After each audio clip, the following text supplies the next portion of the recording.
My fellow commanders, the Persona collab event has been live for a couple of days now. Makoto's banner is available, and it's time to see where she'll be used, how to build her, and most importantly, if she's Pog or not. We'll start with an overview. Makoto is a burst 3 attacker that wields a shotgun, and she is a fire code unit. Her kit mostly consists of high amounts of self buffs. These buffs are permanently applied during combat, and she gains additional amounts of them when using her burst skill. She will also provide a very high amount of attack to other Persona units via stacking Caster's attack buff. The only other beneficiaries of this buff at this time are Yukiko and Aegis. Makoto primarily deals damage through weapon attacks, but she does have access to some amount of distributed damage when bursting, and even more when paired with Yukiko. Makoto is very much a selfish DPS.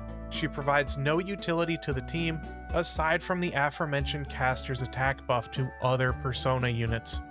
So where are we likely to use Makoto? As far as campaign usage goes, Rappy Red Hood and Tactical Vesti both greatly outperform her as fire units, and neither of them are limited units. Makoto can be used in campaign and tribe tower bossing, but again, there are other incredibly effective units like Rappy Red Hood, Mihara Bonding Chain, and Winter Diesel.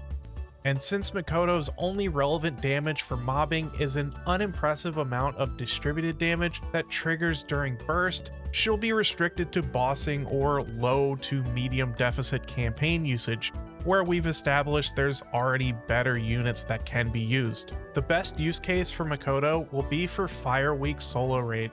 Her damage will be competitive in a couple of team setups that I'll cover later in the video. She's unlikely to see any usage in neutral since she doesn't have impressively high skill damage, and a portion of her kit budget is elemental damage bonus. Unfortunately, there is no abnormal tower. Now let's take a look at her build. When it comes to skills, 10-10-10 is always the end goal, but a more budget-friendly version would be 7-10-7. Her skill 2 has good scaling and a lot of value packed into it. Skill 1 has good value, but the scaling is very low. You won't get much return on investment by going from 7 to 10. Her burst skill scaling is honestly pathetic, but she is an in-burst DPS, so you'll want to at least get this to 7.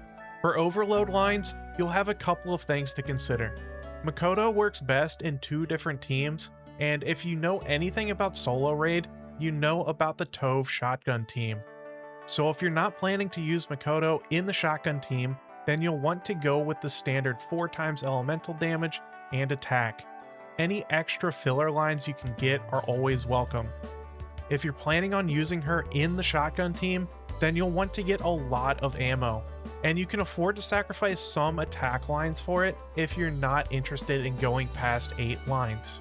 The shotgun team has no reload speed buffers, and since Tove increases the attack speed of shotgun users, then you're more reliant on having max ammo lines. For cube choice, always use your highest for the elemental damage bonus. Resilience if you have reload speed buffers, Bastion if you do not. For the doll, I'd say go for SR5, or all the way up to SR15. Makoto has high self-attack buffs, which makes the attack from the doll even more worth it. Also, if you're using her with Yukiko, then the caster's attack buff will get even better. So now let's take a look at some teams. I have 3 of them for you today. We'll start with the Fire Shotgun Solo Raid team. I have Winter Brid, Treasure Tove, Makoto, Treasure Drake, and Winter Celine. You can replace Winter Brid with Arcana Fortune Mate, and Winter Celine can be replaced with any CDR unit if you don't have her. This is a pretty self-explanatory shotgun comp. Winter Brid will provide some attack, as well as massive amounts of damage taken increase to fire-weak enemies. Tove is the essential shotgun buffer. Makoto and Drake will pump out plenty of damage, and Drake even provides some excellent buffs for the team. Celine will provide the necessary CDR, with a bit of healing, and her damage won't be insignificant either, since she is a shotgun user. So there's the shotgun team. Now here's an example of Makoto in another type of fire bossing team. Maid Mast, Siren, Makoto, Yukiko, and Maid Anchor. The Maid duo will give every buff that Makoto wants. Crit, reload speed, attack damage, and even buffs to distributed damage. They're the perfect support core for Makoto, and Yukiko for that matter. Siren is here because she works as a great burst 1 CDR in this team, and you can use Star Anise somewhere else since no one here will take advantage of the projectile explosion buffs. But if you're not using this comp for solo raid, then you can totally put Star Anise in here instead.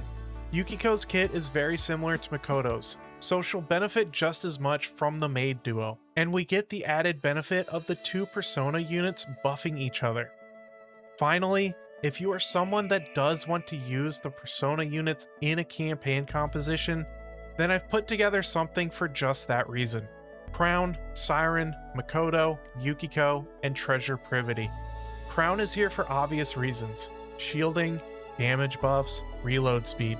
Siren will generate a lot of burst gauge since this team has 2 machine gun units. Her ammo refill and personal damage will be great here as well.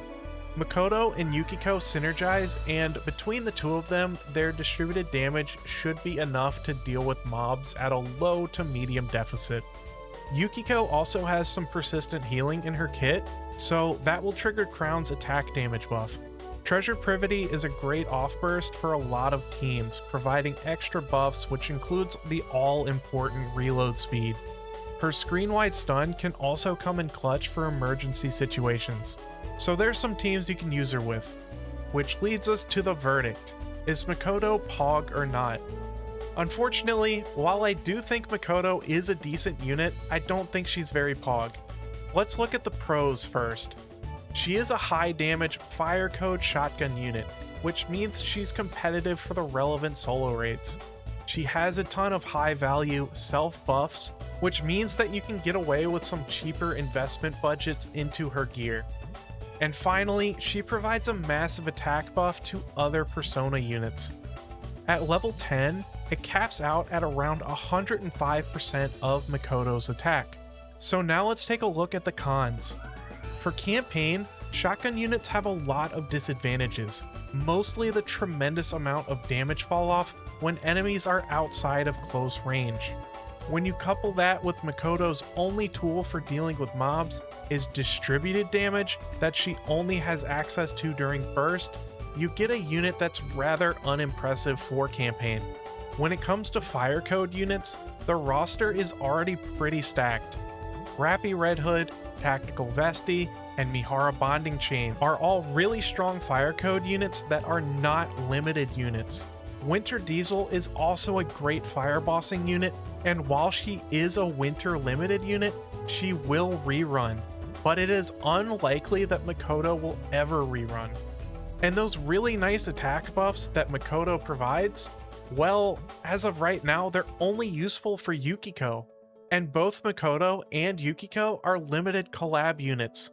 So like I said, I do think this unit is decent, but the most important thing to consider is the opportunity cost. It's very expensive to build DPS units. Makoto will be very good for Fire Week solo raid, but do you want to build a unit that will only be used for that purpose? That's the question you should ask yourself before polling.